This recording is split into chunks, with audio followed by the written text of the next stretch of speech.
Like, okay, okay. Okay, greetings Mm. everybody. Welcome to another edition of Balkanizer. Um, we're basically the current thinking is we'll look at a more sort of historical perspective and also a orthodox perspective. We're also coming from that angle, but we'll split that. So this episode will be about sort of, let's say, later Yugoslav history, with the idea being that we'll go into a bit more detail when Charlie was here. He was already here in 1990, so he was pretty much lived through the whole breakup of Yugoslavia, and we think there's some Yeah. really useful, recollections that he'll have from there. But we want to do a bit of background to that by looking at sort of post-war Yugoslavia. And then we also want to do something more theologically based, if you like, as we're both Orthodox and want to represent that side of things. And we thought that we would uh, focus around a saint, in fact, of the Orthodox Church, Vladika Nikolai Velimirovich, who was one of the key figures of the 20th century. He flourished in the first half, actually, of the 20th century, um, and used some of his writings as sort of starting point to talk about those things. So that would be a different episode. So we'll Mm. kick off today with Tito's Yugoslavia. I'll start with the atheist communists. Yeah, that's right. So, yeah, we got both sides of the story. But anyway, how things developed. I'm actually working through a book, as I was just saying to Charlie before we started recording, about the whole of the Yugoslavian history, which was very revealing, very interesting about how it actually came to exist in the first place, sort of Yeah, on the wake of, in some ways, on the victory of the Serbia in the First World War, and how there was a great momentum behind that, and other South Slav groupings, states, nations, whatever you want to call them, felt they could benefit from that.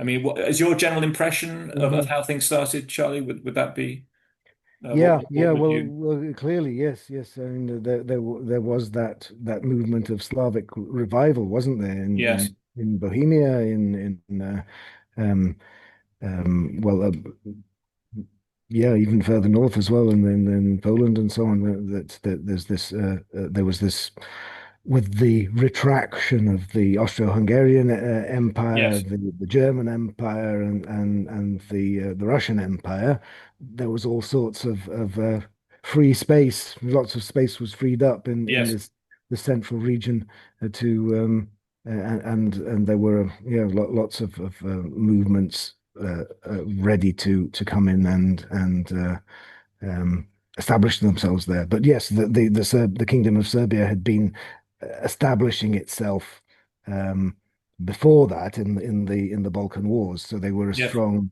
military force, battle hardened to an extraordinary degree in the Balkan Wars, and then through the First World War. It's the whole story of the disastrous Austrian invasion of Serbia in 1914, and the Serbian battle plans for the Battle of Cer and Mhm. Kolubara at that stage, how they sort of drew the Austrians in, and then well destroyed them after that. So a poorly supplied army. Um, who, Backed by the French. That's I mean, something to bear in mind. But so they got a lot of logistic support from France at that stage. Aha, I see. Yes, yes.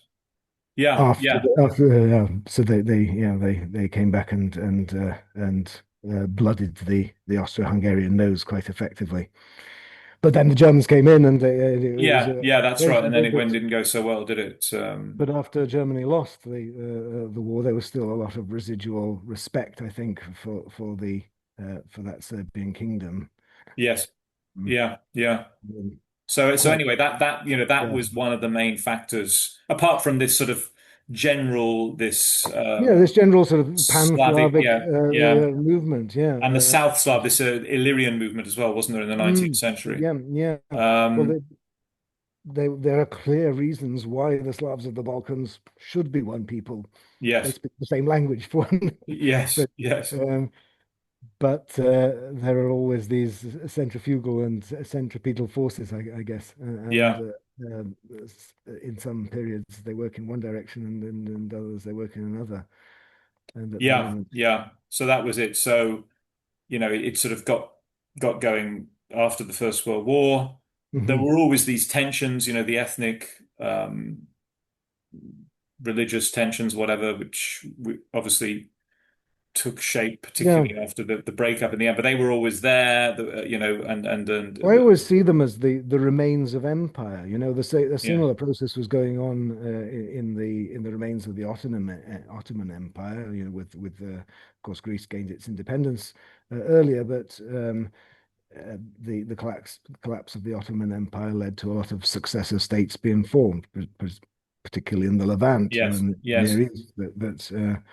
Um, and then these nation states rising up out of that yeah, chaos. yeah, End of empire. Yeah, that was the feeling, and yeah, senses of national identity and of ethnic identity rising up.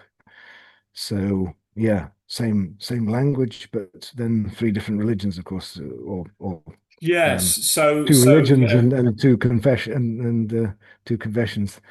with but the way that things were organized, first you had the border of the Ottoman Empire used to run up to the border between the Ottoman Empire and the Austro-Hungarian Empire was the Sava and the Una again that we've talked about before. So yes, um, the western portions that were um, um, in the Austro-Hungarian Empire, just beyond the border with the Ottoman Empire. These were war-torn border zones, settled with warlike people from the Central Balkans. So that's how we got to this area of Krajina, where you had large concentrations of Orthodox um, South Slavs. yes, yeah. I don't refer to them now in this context as Serbs, but that's one way of referring to Yeah, them. that's right. That's right. So yeah, it's sort of words So of that's what created this pocket of Serbian identity, which became a problem for the pre-Croatian state under Hitler or yeah. Okay. So under that sort of Markovic. brings us, But yeah. So yeah, so basically there was this, in the Second World War, you had the partisans representing a socialist communist approach. yeah, Um, led by Josip Broz that's Tito. right. So that brings us to our first Mm. points here in the notes. So he, after the First World War, he established a pretty severe one-party communist state. Yeah, Uh, yeah. I mean, as severity goes, I think it was less than it wasn't Stalinist Russia, that's for sure.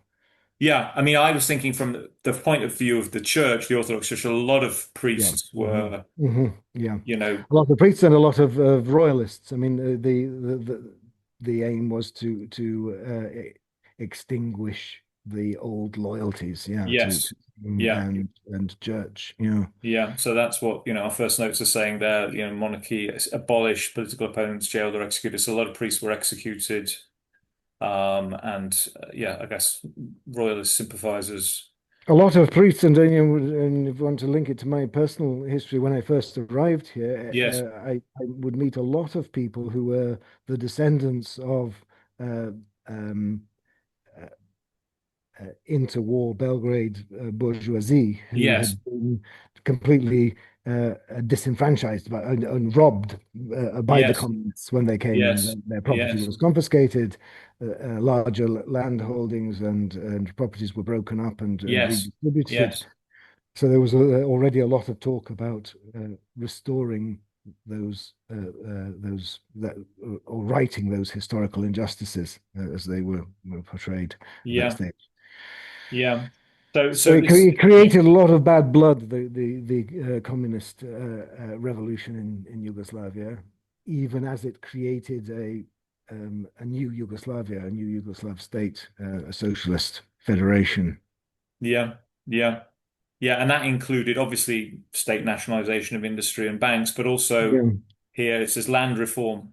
So Yes, yes. but this was not so well received, I think, in the rural communities. Well, a couple of years ago, my wife's relations from central Serbia, they finally got the land back. Oh, really? Mm. Yes, um, my wife ended up getting €1,000 or something from her mother's side Oh, of the really? Mm. family where they had once had a large land holding which had been broken up by the communists and redistributed or turned into collective farms and what have you.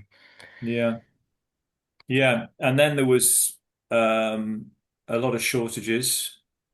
Um, so I guess, treating agriculture like that generally doesn't produce the most crops. Well, yeah, and then again, we're not talking about Ukraine level starvation events Yes, as the pre-war Ukrainian famine, which people say I don't know, but I think it's true was more or less caused by communist interference in yes, yeah, the local land ownership patterns. yeah. And But then with the that camps, of course, Goli Otok. I don't know. Do you know much about Goli Otok Goliotok, camp? yes, yeah. Well, again, it was much talked about in the 1990s because for the first time for 50 odd years, you were allowed to talk about it. Yes, I don't know if you've come across the films of Emir Kusturica, but what one of them it was the 80s when things were already being able you were able to talk about things more, but there was one yes, called Otac na službenom putu, the father on a business trip, right, which was about a man in Sarajevo, I believe, who was uh, taken as a political prisoner to right, Goliotok, right. and what happened to his family when he was gone. And Yes. the euphemism was that he was on a business trip. Aha, I get it. I get it. Yeah, yeah, yeah. Okay, and then there was the other things, censorship, a lot of propaganda. I mean, Yes, well, the yeah. cult of Tito and the partisans, it's hard for us to really quite understand how powerful it was and how powerful it remained right up until the time that I arrived here. Well, yes, I can remember driving through, Macedonia, which was South Yugoslavia, and Hmm. having this huge Tito um, script on the wall, Yes. Hmm. on Yeah, on the they side of were the everywhere. motorway. Yeah, Yeah. everywhere where the ancient Britons would put up a chalk horse or something like that. Yes. Yeah. The Yugoslav communists put up a sign saying Tito. Yeah. Yeah, and Loads a of bit loads of reminiscent of Turkey at the moment. I mean, right. Hmm. with Ataturk. I mean, my visits to Turkey were like in the previous decade, but that Hmm. was very noticeable. That pictures of him everywhere. And Exactly. a Yes. student of mine Hmm. had just come back from a holiday there, Hmm. and he had the same experience. It's still the case. A lot of Turkish flags, really very very prominent, Hmm. and pictures of Ataturk. Yes. Well, I So think the cult of Atatürk has probably survived better than the cult of yes, Tito. Yeah, because Atatürk essentially did the job. yes, He ethnically cleansed the Anatolian mainland yes, in 1922. He made a deal with the Greeks, and everyone who was an Orthodox Christian went to Greece, and yes, everyone who was a Muslim in Greece went to Turkey, yes, yes. and problem solved. Yeah. Yeah, yeah, yeah. So it was a So Atatürk's legacy has remained, I think, more important for Turkey. Of yeah, course, he was a secularist again, of course. That is different. Um, yeah. well, Okay, so different. He Tito was wasn't a very communist, but he and I think he there wasn't the same level of religious repression in yes, Turkey yes, but he wanted to ensure separation of state from religious Yeah. influence in a similar Yeah, way. and we can jump to this one, Mm, culture, socialist realism, and it mm, makes me think of these sort of concrete yeah, monuments that were set up. yeah. Um, Hmm. Pretty, I don't know. For me, not much artistic merit in them. I don't know what you think about these things. If there's one thing I hate about the 20th century, it's concrete. Yes, And yeah, yeah, yeah. well, they don't seem to have given up on it on the 21st. But yeah, if I could, I would, well, strictly limit its usage, I suppose would be. Yeah, that's right. I mean, just to sort of create enormous monstrosities, Yeah, I not mean, the best use of it. that I think I told that story about how my first experience of arriving in Belgrade and looking at the buildings from the train there. But yeah, they're these huge concrete blocks of apartments, Yes. massive, great big housing developments. Yeah, I think Which it's I think it's still the biggest in Europe or something like that. is it, right? Yes, Yeah, that's what I hmm, heard that once. That, it's a huge. The New hmm, Belgrade development is really yeah, yeah. enormous. Um, Um, okay, so one, yeah. So just a cultural point: Western influence treated as suspect. So that was, you know, I guess before it sort of fully occupied this middle ground. So at the beginning, well, it was. Tito, yeah, it's such a typically Balkan story, isn't it? Because Tito had the he was there in the little space between empires again, so he could afford, unlike anyone who was closer, the Czechs, for example, the Hungarians, for example, unlike them, Tito was able to say no to Stalin. Mhm. And he did. He left the Comintern and Yeah, Comintern and set up his own brand of socialism.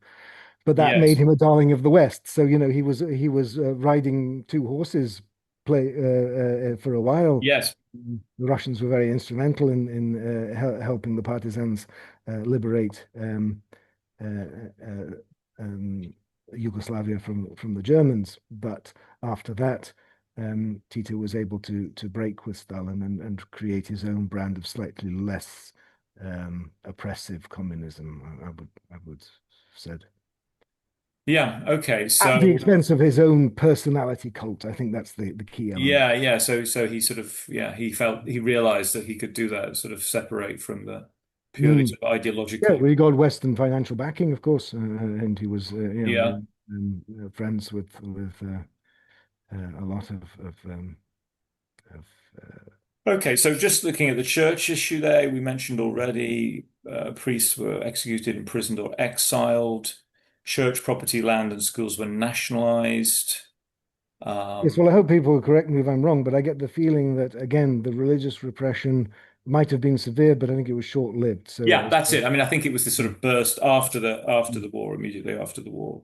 yeah, Um, and and then Yeah, and then we get to what you mentioned here, break with Stalin, self-management begins. So mhm, that was 1948. mhm. So Um, very soon after the war, and yeah. they were expelled from the communists. But yeah, it is actually, isn't it? Yeah.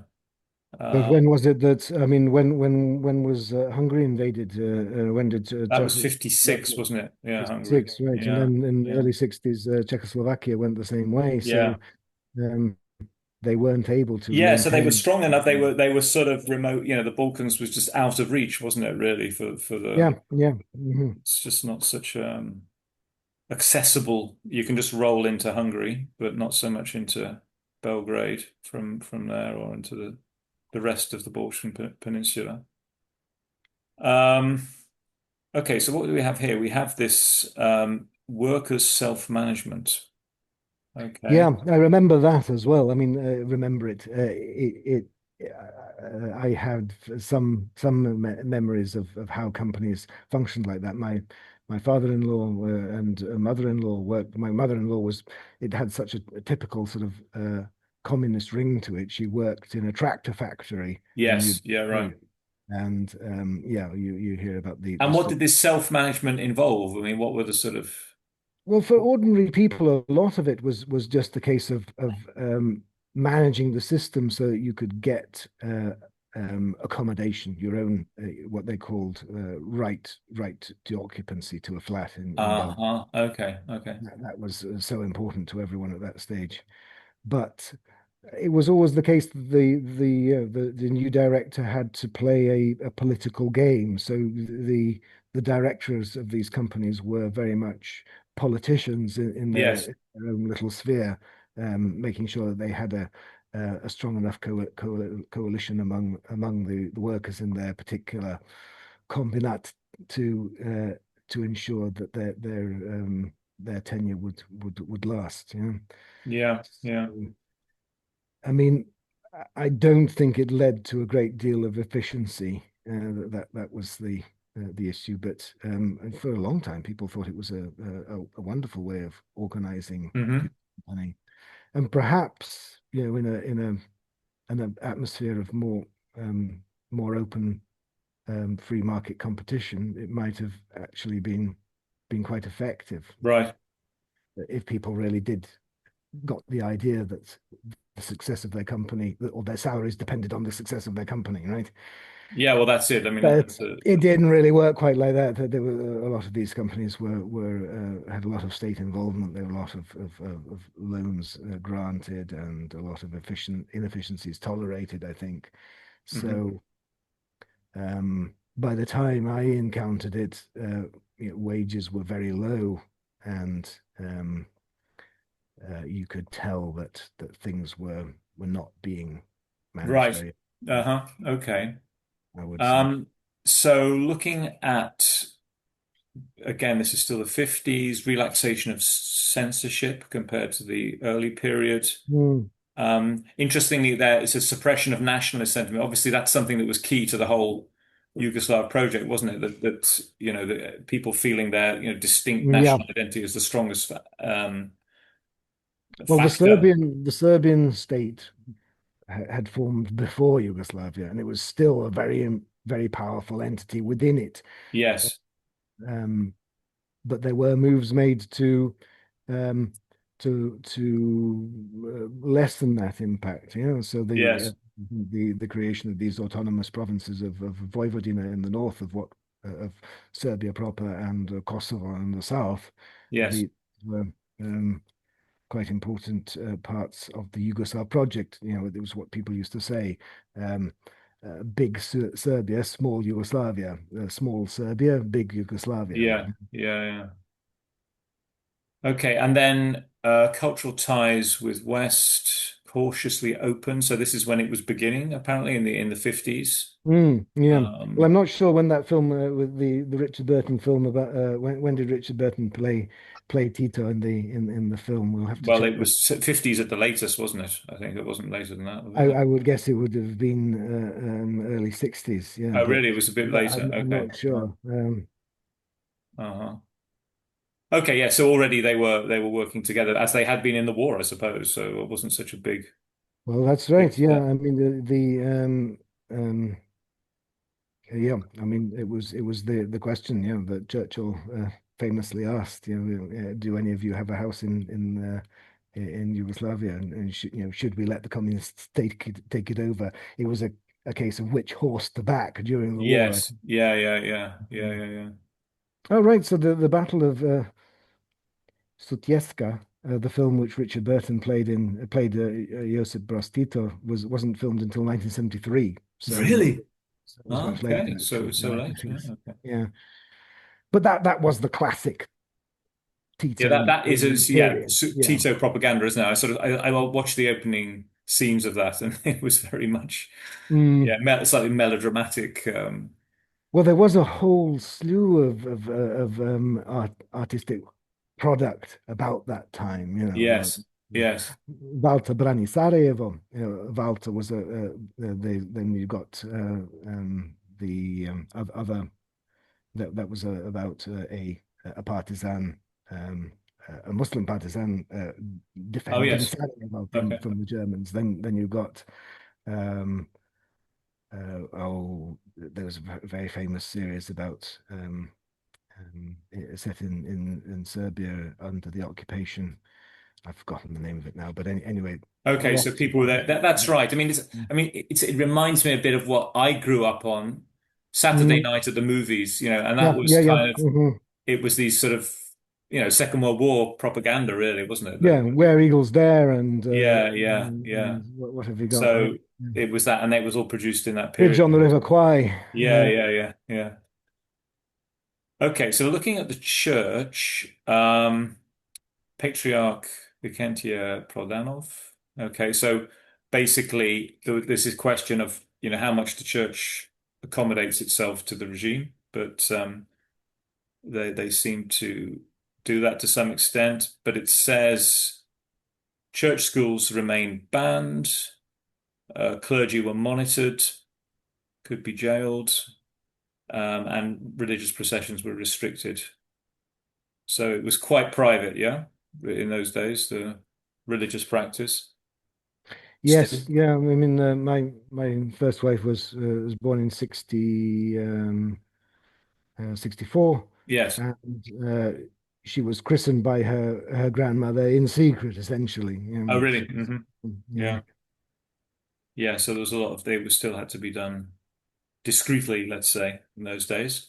Mm, Okay, well, let's head into the 1960s. So the non-aligned movement was founded in 61, apparently. And they mhm. clearly sort of asserted independence from East and West. And this sort of political stability set in under Tito's personal rule. But there was some tensions in the forms of the Croatian Spring. Yeah, Uh, 68 was an important year all over the place, wasn't it? With yes, the of student course. demonstrations and rebellions, and um, yeah, there were student demonstrations in Belgrade as well, and Tito famously came out and said, "Yeah, the students are right," and he made himself again um, the paterfamilias who brought peace between uh, the party and the apparatus of government and the students. So again, showing his political acumen there. Yeah, yeah. The economy, boom. There was a boom in the 60s. Western loans and trade. People That's traveled abroad, a lot of workers, a lot of Gastarbeiter. This is something that, you know, even I've seen is, mhm. and you see this if you just go through villages in Serbia, as you see these sort of palaces, Yes. in Mhm. more or less good state of repair. Mhm. And a lot of this is from the Gastarbeiter phenomenon, that people went off to work in the West and got a lot of money, and they would build It's hard themselves. to underestimate it. Yes, it's a very influential factor actually nowadays. I was reading a UN report recently talking about the population problem in Serbia because we have a rapidly declining, rapidly aging population, Yes. saying it is reversing in certain areas as the gastarbeiters retire in Germany and come back to live in those palaces that Oh, we yes, see all yes. over the place. So Yeah. we're on nice fat German pensions. So it's Yeah. Yeah, well, it's hopefully it has some benefit on the a economy. little bit of return migration going on Yeah, there. yeah, yeah, yeah. I even heard that that was a bit behind maybe some people buying these, Belgrade on the water, how these highly priced flats in Belgrade generally, Hmm. that Quite people, possibly, yes, yeah, yeah, could easily they're be also diaspora. influencing that. Yeah. And then, of course, jeans, cars, TV. So people, had more access to these than they would in Hungary or East Germany or Hmm. other East European states. Well, it was Uh, definitely a thing that the trendy young Belgrade kids did in the 1980s. They'd hop on a train to Trieste and buy themselves Levi's and the Simon and Garfunkel suede desert boots. That oh, was yes, those. all the rage. So you could still, yeah, things were a little freer than they were Yeah, that's right. I mean, they could beyond actually the pop Iron over the Curtain. border, couldn't they? Which was Mhm. more than most people in the Eastern Bloc could do. Yeah. Um, okay, but then 68, we've just mentioned that frustration with lack of democracy, uneven prosperity. Mm. I don't know, in culture, black wave cinema, does that mean anything to you? Often critical of society. literature came from? I sort of can guess what it's talking about, but I'm not quite sure about Yeah. that. The only Okay, so just Yugoslav culture. cinema that I know Yeah. about came much later. You know, people with the what's the director's name, Sian, and Mhm. people like that, and Kusturica, of course. I think he's Yes. Yeah. the best known. So obviously people could say a bit more again than they could in other Yeah, yeah. socialist countries. Um, okay, back to the church, Patriarch Gutman. So he was patriarch for a long time, as you can see there, Mm, 32 years. So he obviously, was a good diplomat dealing with the government. hmm And actually, monasteries were restored, so they actually supported restoration to Studenica Hilandara. Um, Well, it's again. We mentioned that it took the cultural heritage yeah, was maintained by these secularists in many ways. So I think that you could sell looking after the frescoes at Studenica yes, to an atheist just as well as you could sell yeah, them that's to right. I mean, I've looked at some of these old Yugoslav encyclopedias, and they Mm. have the extensive sections about the Orthodox Well, monastery it's one history. of the things about these communist regimes. They did also eh, preserve and to some extent ossify the cultural identity of their different constituent peoples. Yes, yes, So yeah, whether it's Diocletian's palace in Split yes, um, or the Byzantine monuments in well Byzantine influenced monuments in Serbia, yes, um, yeah. like Studenica. Yes, and publishing as well. I actually have in front of me, I have a book. This Yeah, is the Serbian Orthodox Service book, and it was published in 73, I think. right. And in printed in I don't do you know this thing called Big Z, big that big building, Bigs. Yes, Biggs. Yes. What's the story of that? I find it very bizarre because it's this huge like sort of factory type building. hmm And it was derelict and they restored it. And but I don't know what the economics behind that is. Do you I've know? been in there a couple of times. Yeah. As I understand it, Biggs was one of the big Yugoslav publishing houses. So it Right, was right. quite whether they were newspapers or journals Yes. associated with it or not, I know. But it is a huge complex. I was in there before it was renovated, but while it was Yeah, being but was it still functioning as a publishing house in those days when you went in? well, I do remember books published by Biggs, certainly, yes. But I think I mean, the impression I get about it now, because I was just puzzled by it. You drive past it mhm, regularly, and I yeah. was puzzled by, what's the story behind this place? And all I could find was it's like, they have modern art exhibitions in it or something, and I couldn't see how that could justify its continued existence, really, in any way. That was just the tail end of it, I think. Yeah, that's Yeah, when yeah, I got there. It was being, little sections were being used by little private yeah. companies. Okay, so that's what's happened to it, but Uh, then it got restored. So where, huge building restored. As it's so much else, I think it's just sold off and then but again, it's another one of these post-war buildings of concrete, which are virtually indestructible. So uh, they Yeah, had to but it's easier destroy. to put some paneling on it Yeah, outside than knock yeah, it down. Yeah, exactly. that's an interesting point. Yeah, but anyway, this was published and it says printed in Yugoslavia hmm by Big Z, but it's just a commentary on the liturgy, but hmm But quite there a were nice. a whole slew of those coffee table books, Yeah. a lot of them translated by my predecessors at the Faculty of Philology, Oh right. Uh-huh. Yeah, the, yeah. the sort of the that generation of native speakers who worked there, people like um, um, Sheila Shofrenovic and people. When they were native speakers because they grew up in England or whatever. Yeah, yeah. Sheila is British. I'm not sure if she's still alive, to be honest, but yeah, of that era. Do you Who? know is it Lila Hammond? You know this book, Serbian Grammar? No, I don't. The reason I mention it is it's a book that's available online. It was published by Kogan Page, I think. Mhm, But what strikes me about it is it's an amazingly detailed grammar of Serbian and presented in a sort yes, of modern, very clear way. yes, Um, but I'm just wondering what the background is, how somebody with an English name could know Serbian so well. You know what I mean? Mhm. It's puzzling. But Yeah, but when I mentioned it, I think last time or one of the times when we were talking about like my first experiences of the Balkans, I remember these big coffee table kind of books full yes, of illustrations full of photographs of all sorts of places in Yugoslavia, and yes, that was how I got the idea that Hilandar was actually in Serbia yes. Yeah, I from one of get these it. I get it. coffee table books because it was Yeah, um, yeah. taken as part of uh, the Okay, overall so that was decision. sort of publishing, and then the church, SOC, Serbian Orthodox Church. Mhm.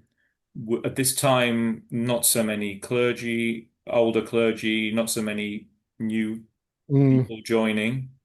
Um, so, which I guess is sort of typical of religion generally, wasn't it, in the 60s? You know, if you I think of think the so. Church of England or something like that, it would be a similar kind of story. Yeah, yeah. Um, and The then, retreat of the old traditionalists without any yeah, new blood coming through. Yeah. yeah. And the church reported harassment of Serbs, vandalism of churches. So this is sadly a bit of an old story in the Kosovo Well, region. this is the if you like the results of the whole decision to create an autonomous province of Kosovo. Yeah, which was Tito's decision. It must have been. I can't quite Yeah, I remember. mean, These provinces were established, to be honest. yeah, yeah. Um, So it's a great shame because there's so many beautiful churches there. So much has been destroyed over the years. And anyway, it's another story, ongoing story, unfortunately. Um, okay, let's go to the 70s. Um, there's a constitution in 74. Republics and autonomous provinces gained sweeping powers, weakening the that'll central be it. state. Yeah, yeah, that'll be it. So, so yeah, this was weakening what you were mentioning before, the dominance of the Serbian state. Would that be fair to say? I that's the way I've been taught to interpret it. Yes, there may Yeah. be other better informed interpretations. I'm not sure, but Yes.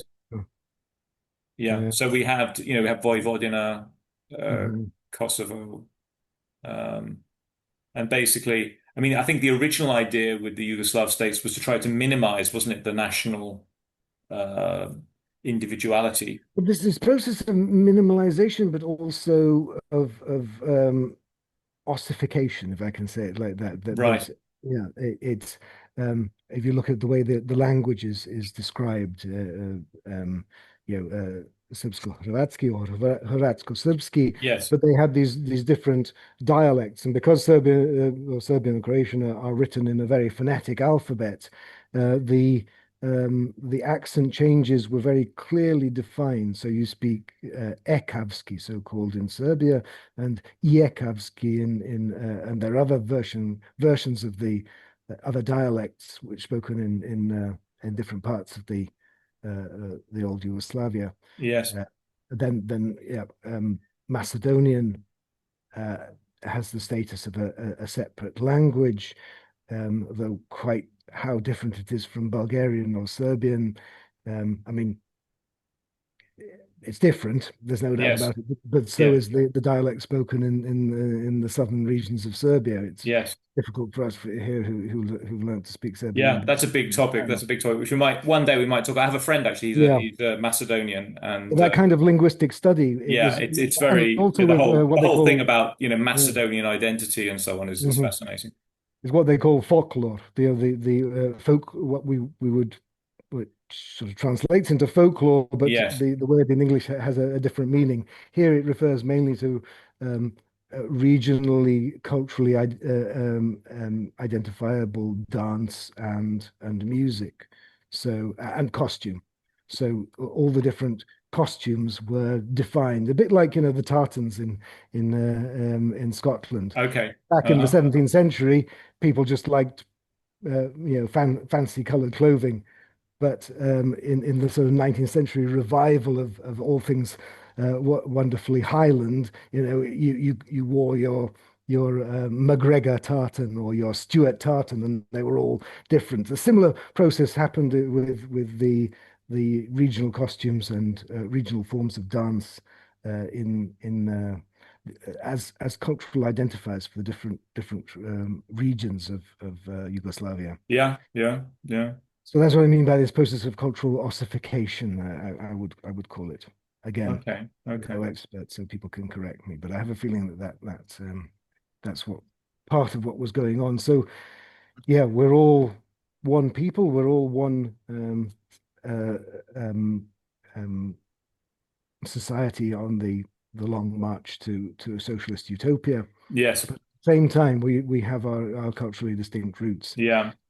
So So it's also the 70s when Tito was made president for life. So they mhm. obviously felt that that was their best interests to have him at the helm as long as he was around. Yes, yeah. Um, There nationalist are all movement. sorts of stories about how he maintained it or he established his power, but by the time the 70s, What about the economy? Um, so in the late 70s, we had this problem rising of debt, unemployment, inflation, and differences between the more prosperous parts of the, Yugoslavia, Slovenia, Croatia, ahead of Kosovo, Macedonia. yeah. So any thoughts on this side of things? Well, again, it was very much a factor.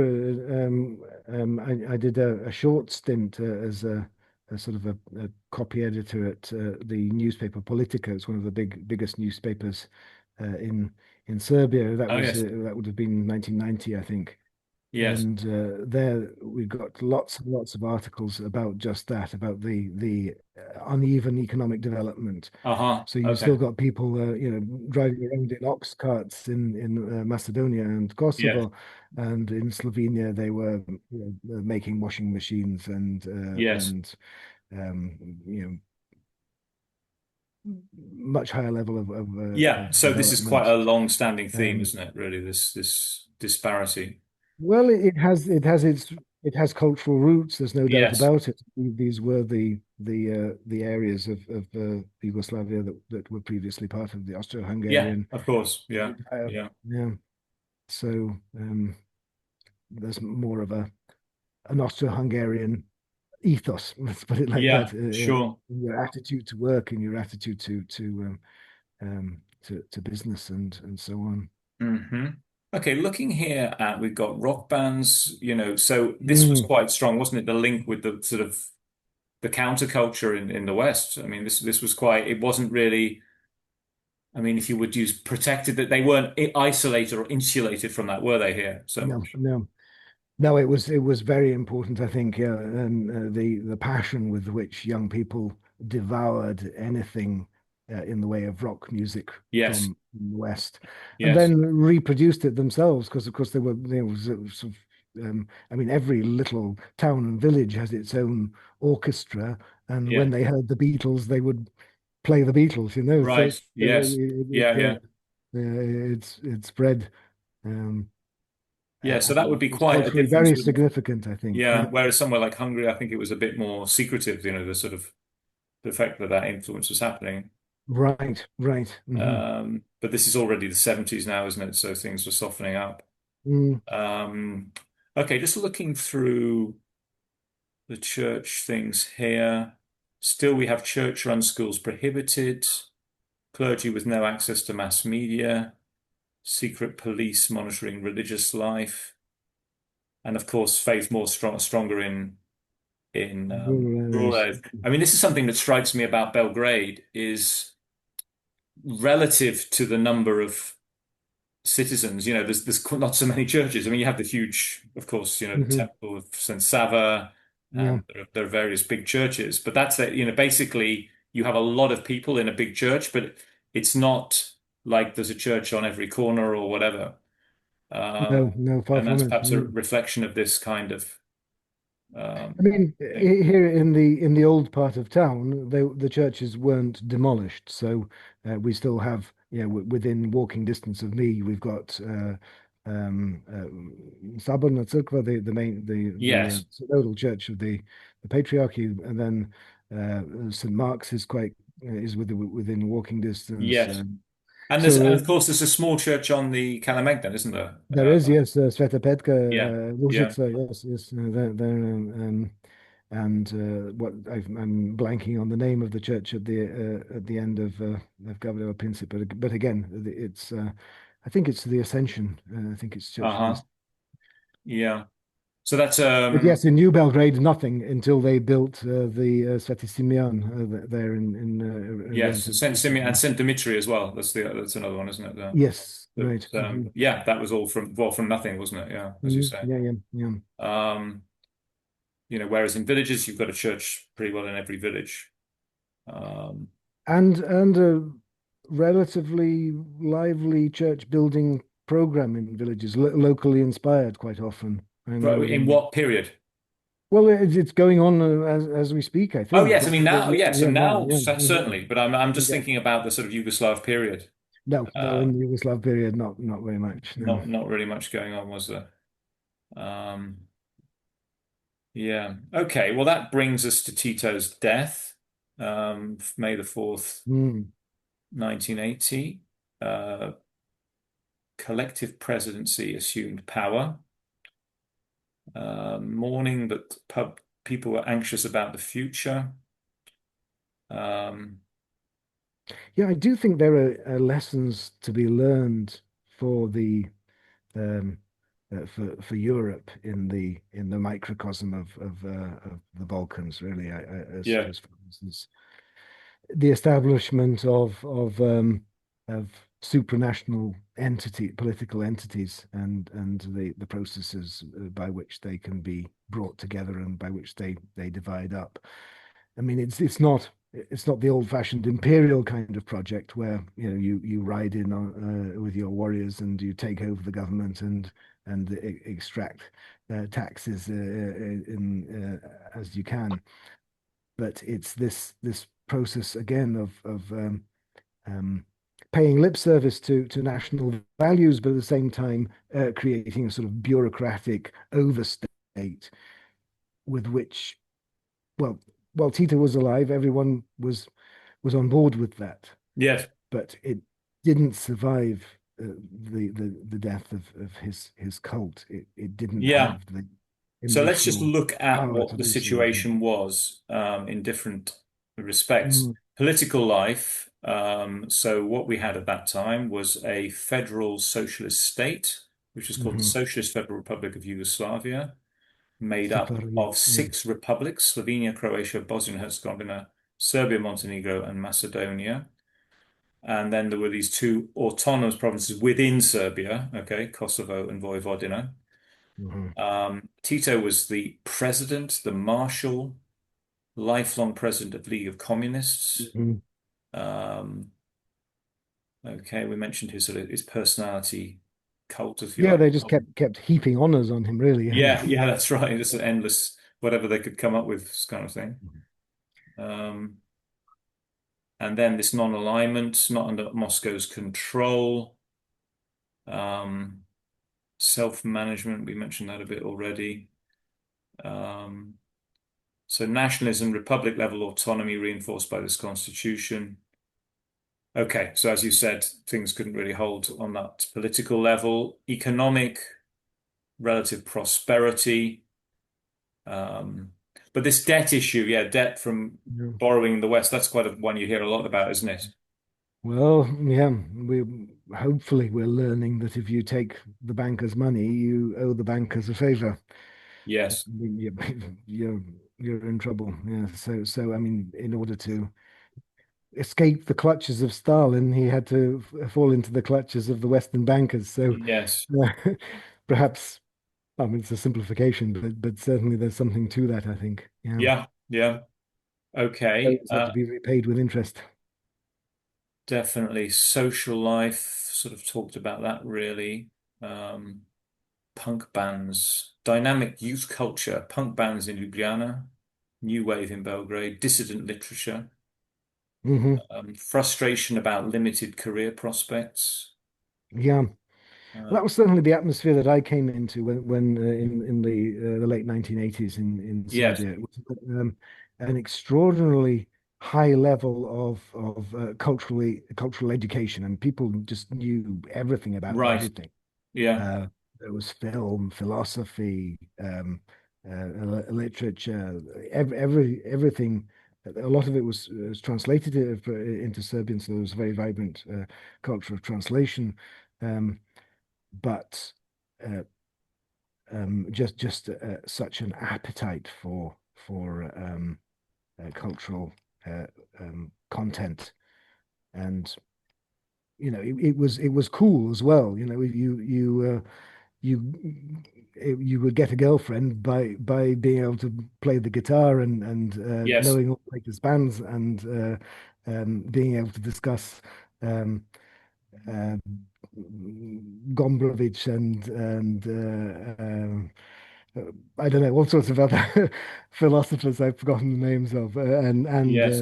the latest films, the Belgrade Film Festival, for example, the first ones of those I went to. It's incredible sort of cultural event, and the general level um, of education from that point of view. Yes. Yeah. Not just people got taught these things in schools, rather the opposite, in fact, that people taught themselves these things because they thought they were so wonderful and important. Hmm. Um, Yeah. Okay. but no one had any money at all. I mean, my first wife, I remember she spent her entire month's salary on a box of Winston cigarettes. So it's Really? 200 cigarettes, yeah. So um, Wow. That's she pretty silly. she Yeah. wasn't able to live on her own on that kind of money. Yeah. But Definitely. so that Um, was the feeling, yeah. yeah. Okay, I'm just trying to summarize this, what it says about religion. It says the church was allowed to function, but faced restrictions, surveillance, and occasional harassment. So that was still the case, it seems to me, at this point. Um, Catholic Church strong in Croatia, Slovenia, obviously, um, and the Islamic community officially recognized in Bosnia, Kosovo, parts of Macedonia. Um, and this is something, you still see. As I mentioned recently, we went through Novi Pazar, this area Mhm. of Serbia. Um, so, you can see that aspect of it still within Serbia. Um, okay, I don't know if there's anything else new here, really. I think we've sort of covered that. So we could move to Well, uh, and one other point that yes, I could make about that sort of cultural environment, it was yes, also I had a strong feeling of it being um, amoral.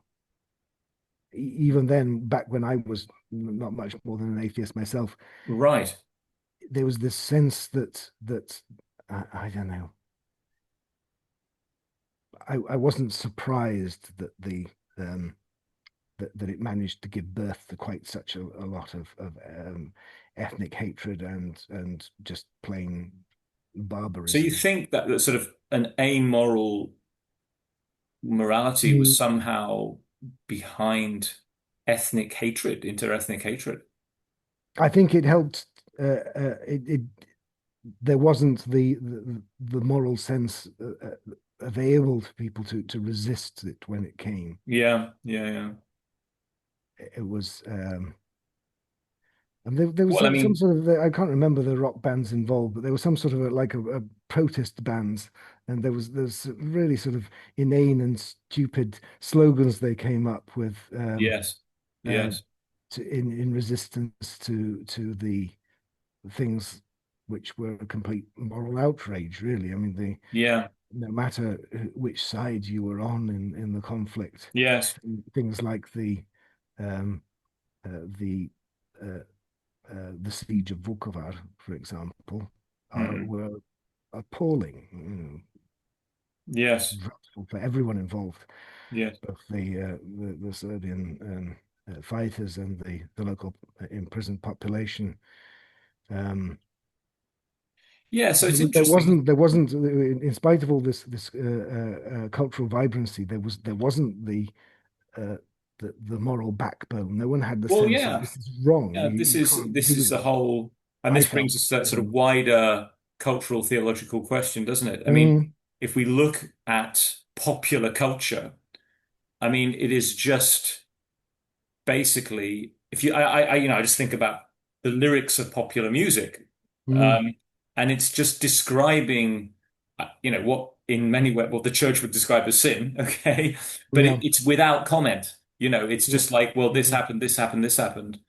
Yes, You know, yes, yeah. Well, that's a or, feature of 20th century literature. yeah, that's the After whole thing, full isn't it? I context. mean, and Yeah, and yeah. and They yeah, just you can go. describe, don't That's censor. right. That's right. There's no moral comment. Hmm, And hmm. so this creates, I suppose, what you're saying, this amoralism, which Mm. ultimately leads to immorality that, okay, if there's no law, people just do what they want. And um, this kind of mentality, I guess, leaves people open to manipulation.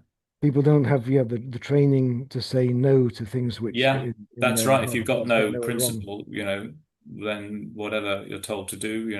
I mean, it's hard enough with the training, to be honest. I mean, Yes, none of us are particularly good at it, of course, of um, course. Yeah, yeah. So but we, we, without we, it, we're I to, think we're lost. yeah, we've inherited this sort of mass of indifference to questions of right and wrong and truth and Hmm. so on. Yeah, And yeah. yeah, sort of hard to make headwind against that. Okay, well, let's try to race through the 80s so that we're sort of ready for actually Hmm. getting started with the 90s. Um, so here it is. Um, After Tito's death, something called the Rotating Collective got started. Well, it's just like the European presidency, Yes. it goes from one state to state, yeah. And Yeah. in Yugoslavia, they were republics, but in the European Union, it's oh, Hungary has the presidency this year, Yeah. Yeah. Right. and everyone is treated equally Yes.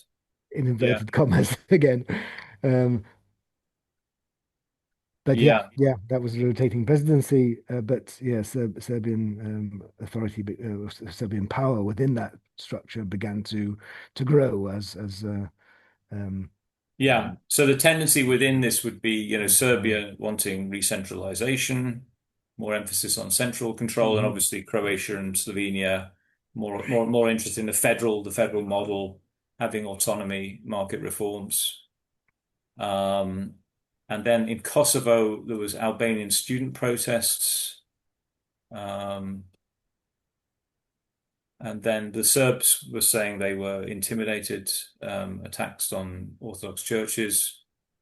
This Um, is something I remember, and one of the first images I remember from arriving in Belgrade was a cover for the magazine Nin. I think it was Nin. It might have been Vreme. I can't remember. But yes. anyway, it was a picture of a pretty Serbian peasant girl collecting water with a shotgun over her shoulder. Oh, really? Really? Yeah, And this yeah, is yeah. there's this whole idea of Kosovo Devojka, Yes, yes, the girl from Kosovo who needed protection. So the propaganda at that stage about the repression of Serbs, while it was based on fact, was yes. very strong. I mean, everyone was talking about it, and Yeah. Yeah, um, so it was inevitable in this environment that we had this rise of nationalism. Um, yeah, and it was in this setting that Milosevic Milosevic, rose yes, to power, hmm, yeah. Um, in the late 80s, mid to late 80s. He yes, emerged as a yes. symbol of dominance of the Serbian interests, and he played He's an on the interesting Kosovo. figure, yeah. Yeah. And I remember hating him with a vengeance back in the Really, day. that was the feeling that's the Nowadays, late 80s. So the people was that your own from your own personal well, I background? mean, but in the late 80s, I think he was universally popular. In the early 90s, less so. And as the pressure on the rump of Yugoslavia began to grow, he became less and less popular, of course, through the Yeah. but he was regularly polling, even when the last election that he held in 2000, he was still, in the sort of 40% range. So he still had Yes. a lot of support Well, still by yes. I today. mean, that's it. So And your own hate, you said hatred. What was that based on? I mean, what was the sort of Well, again, motivation for it's that? plus ça change, plus c'est la même chose. It's very similar to the current situation.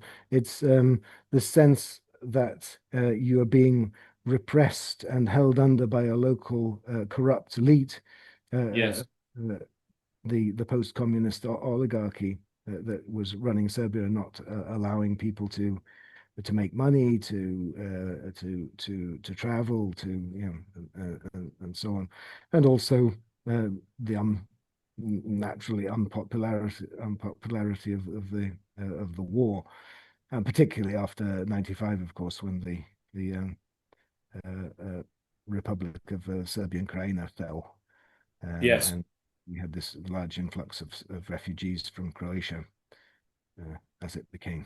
yeah, yeah. Okay. Yeah, yeah. I mean, his rise to power, I really don't know what to say about it. It's yeah, perhaps we're overstepping ourselves now. Yeah, sure. Okay. Well, I mean, just looking at the economy, looking at the sort of high unemployment in that Mm. period, IMF austerity program. Again, it's so reminiscent to my mind of what we're facing in Europe today. Yes, This uh, sclerotic state system, which seems incapable of changing itself, that yes, gradually just its joints are becoming more and more frozen until it can't function in any yes, way. yes. If you try running a business in France now, I think it's absolutely impossible. Right, right. and Yeah. and yeah, your currency is under continual attack. I Hmm. mean, the story of the Yugoslav currency, of course, is one of ups and downs all the way through. Yes, I always make the point of saying that we were lucky to have the German mark at that stage. It was the one uh, still point in the whole bloody yeah. mess. Right, right. Um, but the Serbian, this Yugoslav dinar was just all over the place. Of Yeah, course, yeah. the Okay. So you need, Serbian dinar yeah, they only call had it the hard currency, isn't it? The yeah, German. yeah. Yeah, Mhm. yeah. And interesting, it says with the Gastarbeiter, which again we were talking about before, but Mhm. that's hundreds of thousands. So this was a massive input into the economy that Yeah, yeah. literally Mhm. hundreds of Well, thousands. like so many of these like Turkey and so on, they survive on remittances. Yeah, Yeah, yeah, sent from yeah. Okay. Anything else? Decline of living standards. Um, Subsistent farming still existing in rural areas. that's yeah. Again, for most of my life here, you could still get cheese and vegetables from someone who'd made the cheese themselves, but Yeah, yeah. that now is being destroyed as well. It's one of the things that I loved most about my life in the Balkans, and I'm losing as we speak. Yeah, that's a big I shame. mean, you're doing your best to Well, keep it I've got up, these eggs. so Does thank anyone you for want to that. buy some eggs? I'm trying to sell Yeah. them, but everybody in the village seems to have enough. So I do Well, occasionally, good, good. Yeah. I do occasionally Just bring to. some to Belgrade. Actually, it does Mhm, happen. So mhm, mhm. yeah, okay. Universities remain strong, but there was this political content. And then this alienation we talked about, so embracing, sort of Western styles in culture. Um, and then people, Perhaps it is the point to start mentioning the that city village divide, which yes, was the main class difference, if you want to, that we have in the culture here. English class is a whole story unto itself, but with Serbia, at any rate, it was always, are you a city person who knows about Dostoevsky and Dickens and everything yes, else, and um, yeah, or are you a country bumpkin? yeah, So the country folk were very always very much looked down upon. It was uh, city folk and peasants. smelly Right. peasants. Okay. So that dichotomy. Yeah. Mm. Yeah. Okay. Some more things about art, censorship here. Football. Oh, yeah. We didn't mention Red Star Belgrade, Dynamo Yeah, Zagreb, yeah. Partizan. Mm, Um, so I can remember, I can certainly remember, as a kid, these, especially Red Star Belgrade, that was hmm. back in the 70s there. They were a Well, big, yeah, there is still a very strong football culture here, isn't there? But yes. back at that time, it was um, uh, funded, supported by the state, so they would be very good at spotting the young talent and Yes. nurturing the system, and then you got some as far as I know, I'm not a big football fan, but it seems Yeah. that No, for me, it's names really, wonderful but players and wonderful I teams. mean, yeah, for Red Star Belgrade, it's sort of associated with actual technical excellence in the game. Right, right. Whereas now, for me, we have Red Star, and Partizan, and it's just sort of like some sort of two political parties or something. I don't know. Yeah, That's the feeling I yeah. get. They have their different parts of Belgrade have the Hmm. murals, the black and white for Partizan or the red for, and it's just, like tribal thing.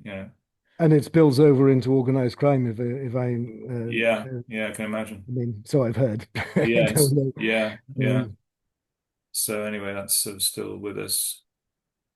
Um, okay, well, I think that's pretty much it, isn't it? As far as, is there anything else? I'm just looking at a few turning points in the 80s, Kosovo mm, protests. Oh yeah, the SANU memorandum, Serbian Academy of Science and Arts, nuts, yeah. Mhm. and seeing the victimization of Serbs, which this is something, of course, the whole breakup of Yugoslavia, one of the key themes was Serbs being the sort of dominant, ethnic cleansers and so on. Mhm. But really, even within Yugoslavia, this, already voices were saying, well, actually, that's not the real story. Um, Not the full story, certainly. Yeah, yeah. I yeah, mean, not the full story. Yeah, I mean, of course, there is, as everyone knows, two sides to every story, but what the balance of it, the reality is, has perhaps not been known outside Yugoslavia and Serbia so much. Milosevic said in mm, 1987, "No one will dare beat you again." Uh, yeah. that was obviously didn't come to pass. Um, It was the slogan that galvanized, with reference to Serbs in Kosovo. yes, yeah, There yeah. was, and there certainly was, and still is, a lot of pressure from the ethnic Albanians on the Serbs to leave. I mean, that Oh, is yeah. Well, I mean, as I ongoing for understand now, it's just gone from bad decades. to worse. I mean, people are Hmm. just hanging Yeah, on, yeah, yeah, yeah. by their fingernails. Really, it sounds very, very bad. But yes, I remember the '89 Kosovo commemoration. Yes. Oh, right. So Um, you were around then. Yeah. yeah, Okay. mhm. And it was the what is it, 600th anniversary of the Yes. actual battle, Yes. so it Yeah. Of was course. a big one. Yeah, Yeah. and um, yeah, yeah, very much galvanized nationalist support around Milosevic. Yeah, even though he was, yeah, he rose up in the communist system. I mean, he was. Yeah, that's the interesting thing. But he sort of rode both horses, really, Yeah, to begin and with. his economics remained pretty much socialist to the end, I would Yeah, say. yeah, yeah. Okay, well, I mean, that I think we've done a reasonable job then of getting up to 1990. Hmm. So I guess that will be another edition that will actually Yeah, start looking at a bit more detail of how, what was going on. And this, I think this is a useful insight we can offer, perhaps to the world, just hopefully. some Yeah. bit of Hmm. detail from how things went in Well, that that's period. always yeah, it helps me to yeah, reorganize my own thinking on these things that going over, yeah, from the point of Great, view of my own great, good. personal Okay, well, picked up along the way. we'll call it a stop there and carry on next time. Look forward to seeing everybody then. Great, great. Okay, thank you, Peter. Okay.